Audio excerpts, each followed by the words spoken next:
Sir இந்த இடத்துக்கு உங்களுக்கு பட்டா கிடைக்காது. கிடைக்காதா? ஏன் சார்? வாரிசு சர்டிஃபிகேட்டில் 5 பேர் இருக்குது. ஆனால் நீங்கள் 4 பேர்த்துக்கு பார்ட்டிஷன் போட்டிருக்கீங்க. அது வந்து சார், அந்த 5வது ஆள் என் தம்பி தான். ஆனால் அவன் லவ் மேரேஜ் பண்ணிக்கிட்டதுனால சண்டை போட்டு சொத்து எது வேணாம் அப்படின்னு சொல்லி வீட்டை விட்டு வெளியே போயிட்டான் சார். அதனால தான் நாங்கள் 4 பேர் பிரிச்சுக்கிட்டோம். இப்போ என்ன சார் பண்ணுறது? சார் எங்கள் அக்கா தங்கச்சி 4 பேர் சார். பணம் கொடுத்து அவங்களெலாம் செட்டில் பண்ணிட்டேன். இப்போ எங்கள் மச்சாங்கார மாமங்காரெல்லாம் சொத்தில் பங்கு வேணும்னு சொல்கிறாங்க. என்ன சார் பண்ணுறது? சொல்லுங்கள் சுகுந்தி. சார் அப்பா இறந்துட்டாங்க. அப்பா பேருக்கு சொத்தெல்லாம் எங்கள் பேருக்கு மாற்றலான் இருக்கோம். என் கூட பிறந்தவங்க அண்ணா 1 தம்பி 1 இருக்காங்க. தம்பி சொத்தை பிரித்து உனக்கும் தரேன்னு சொல்லிட்டாங்க. ஆனால் அண்ணா சொத்தை பிரிக்கவே விட மாட்டாங்க சார். இது வரைக்கும் எனக்கு எதுவுமே பண்ணதில்லை. நீங்கள் சொத்து பிரிக்கவும் பிரச்சனை பண்ணுறாங்க சார். இப்போ நான் என்ன பண்ணட்டும்? ஓகே, பட்டா அப்படிங்கிறது எதுக்காக வாங்குகிறோம்? ஏன்னா பட்டா அப்படிங்கிறது தான் ஒரு இடத்துடைய கவர்மெண்ட் ரெவன்யூ ஆதாரம். அது இருந்தால் தான் ஒரு முக்கியமான அத்தாச்சாக இருக்கும் அந்த இடத்துக்காக. ஸோ அதுக்காக நம்ம பட்டா வாங்குகிறோம். அந்த பட்டா வாங்குறதுல நிறைய பிரச்சனைகள் இருக்குது. அது என்ன? அதே போலவே ஒரு சொத்தை நம்ம பிரித்து எழுதிக்கிறோம் அப்படின்னா அதுக்கு முக்கியமான சர்டிஃபிகேட் வாரிசு சர்டிஃபிகேட். வாரிசு சர்டிஃபிகேட் அப்படிங்கிறது என்னென்னா, இப்போ ஒருத்தர் பேரில் சொத்து இருக்குது, அவர் இறந்துட்டாரு அப்படின்னா அவருக்கு டெத் சர்டிஃபிகேட் வாங்குவோம். அதுக்கப்புறமா வாரிசு சர்டிஃபிகேட் அப்படிங்கிற ஒன்று வாங்குவோம். அந்த வாரிசு சர்டிஃபிகேட்டில் இருக்கக்கூடிய பேரின் அடிப்படையில் தான் ஒவ்வொருத்தருக்கும் சொத்து அப்படிங்கிறது சரிசமமாக பிரியும். இந்த வாரிசு சர்டிஃபிகேட்லையுமே நிறைய பிரச்சனைகள் இருக்குது. வாரிசு சர்டிஃபிகேட்டில் 2 டைப் இருக்குது.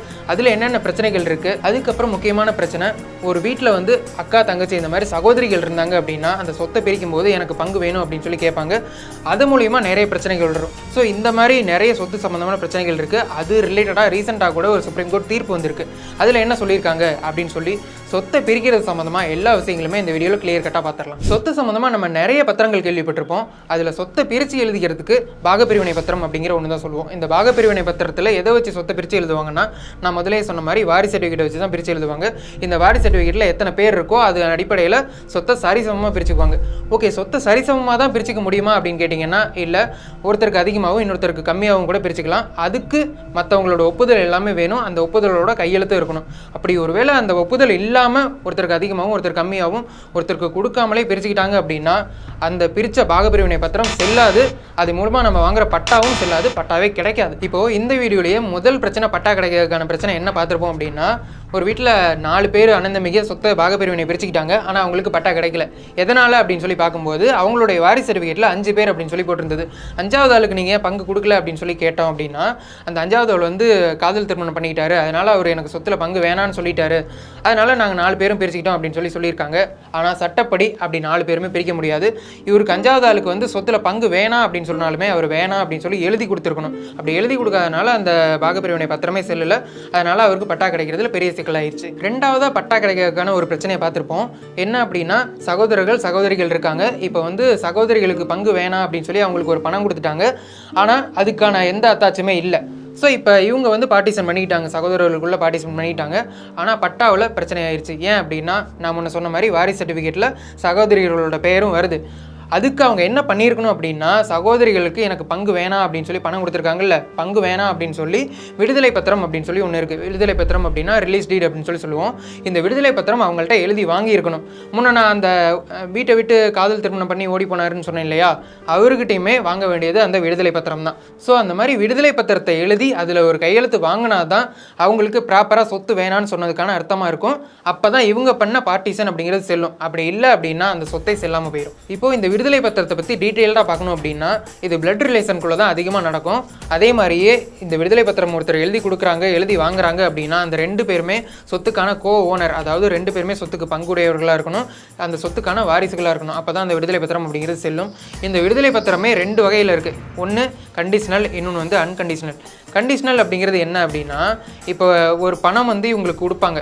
இந்த சொத்து வந்து எனக்கு வேணாம், நான் உங்களுக்கு விட்டு கொடுக்குறேன் அப்படின்னா இதுக்கு இவங்க ஒரு பணம் வாங்குவாங்களா, அந்த பணத்தை அந்த பத்திரத்திலே மென்ஷன் பண்ணி இத்தனை தேதிக்குள்ளே அந்த பணம் கொடுத்துருக்கணும். அப்படி பணம் கொடுத்தா மட்டும்தான் அந்த விடுதலை பத்திரம் செல்லும் அப்படின்னு சொல்லி எழுதியிருப்பாங்க. அது வந்து கண்டிஷனல். இதுவே அன்கண்டிஷனல் அப்படின்னு சொல்லி பார்த்தோம் அப்படின்னா, இந்த மாதிரி பணம் அந்த எந்த கண்டிஷனுமே இருக்காது, நான் எந்த ஒரு பணமே வாங்காமல் உங்களுக்கு விட்டு கொடுக்குறேன் அப்படிங்கிற ஒரு வாக்கியம் இருக்கும். அதான் அன்கண்டிஷனல். ஸோ இந்த மாதிரி விடுதலை பத்திரம் அப்படிங்கிறது 2 வகையில் இருக்கும். ஸோ மேலே சொன்ன அந்த 2 பிரச்சனைக்கான சொல்யூஷன், சொத்து வேணாம் அப்படின்னு சொல்லி ஒரு விடுதலை பத்திரம் அவங்க எழுதி வாங்கியிருக்கணும். அப்படி எழுதி வாங்காதனால தான் அவங்களுக்கு அந்த பட்டா அப்படிங்கிறது கிடைக்காம போச்சு. அந்த சொத்துமே வாங்கியும், அதாவது பார்ட்டிஷன் பண்ணியுமே அந்த பத்திரம் வேஸ்ட்டாக போயிடுச்சு. இந்த பாகப்பிரிவினையில் 3வது பிரச்சனையை நம்ம பார்க்குறதுக்கு முன்னாடி, சுப்ரீம் கோர்ட்டில் ரீசெண்டாக ஒரு தீர்ப்பு வந்துன்னு சொன்னேன் இல்லையா, அது என்ன அப்படின்னா கர்நாடகாவில் ஒரு குடும்பத்தில் தன்னுடைய சொத்தை, அதாவது பூர்வீக சொத்தை வந்து தனித்தனியாக பிரித்து எழுதிக்கிட்டாங்க.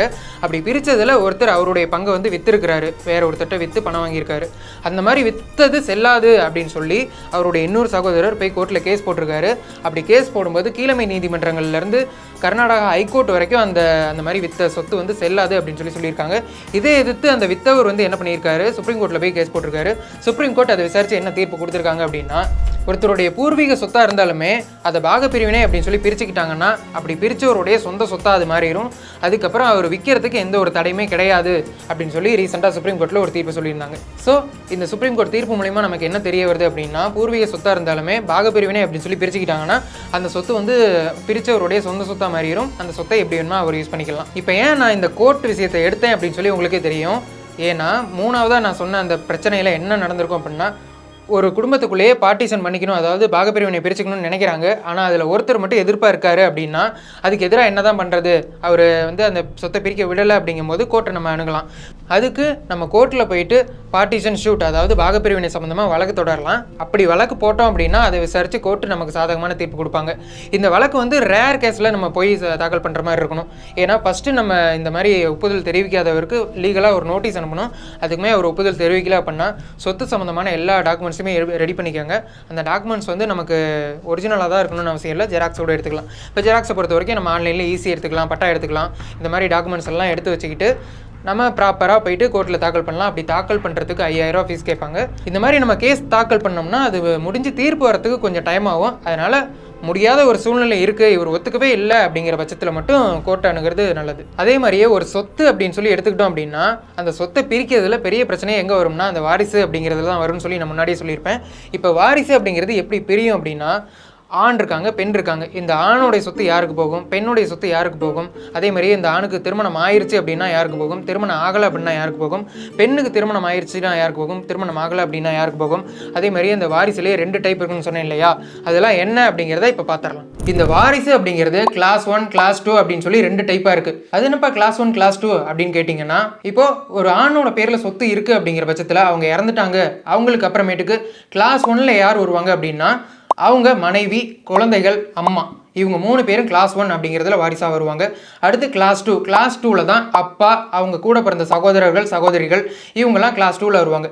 இப்போது கிளாஸ் 1 வாரிசு அப்படிங்கிறவங்க யாருமே இல்லாத பட்சத்தில் தான் கிளாஸ் 2 வாரிசுக்கு சொத்து பிரியும். இந்த கிளாஸ் 1 வாரிசு அப்படிங்கிற சர்டிஃபிகேட் வந்து நம்ம நார்மலாக ரெவன்யூ டிபார்ட்மெண்ட்டில் வாங்கிக்கலாம்.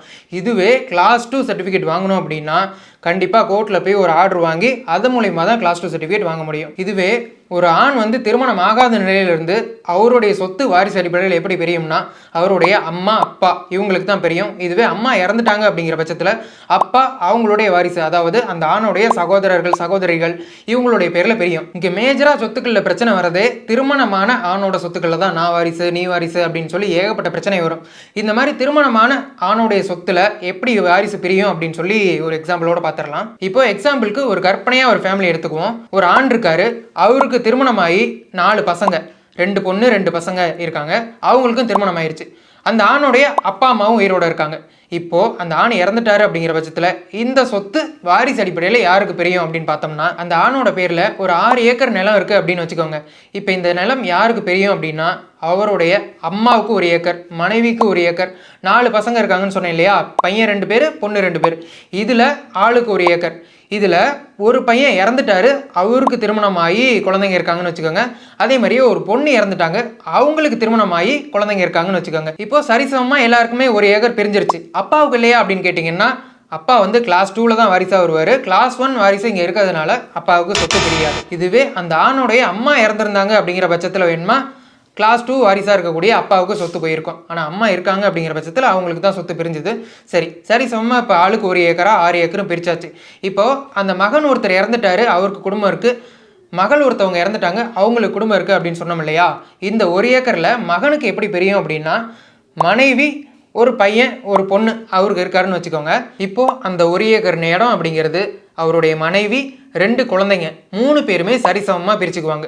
இதுவே அந்த மகள் இறந்துட்டாங்கன்னு சொன்னேன் இல்லையா, அவங்களுடைய 1 ஏக்கர் எப்படி பிரியும் அப்படின்னு பார்த்தீங்கன்னா, அவங்களுக்கு கணவர் 2 குழந்தைங்க இருக்காங்கன்னு வச்சுக்கோங்க.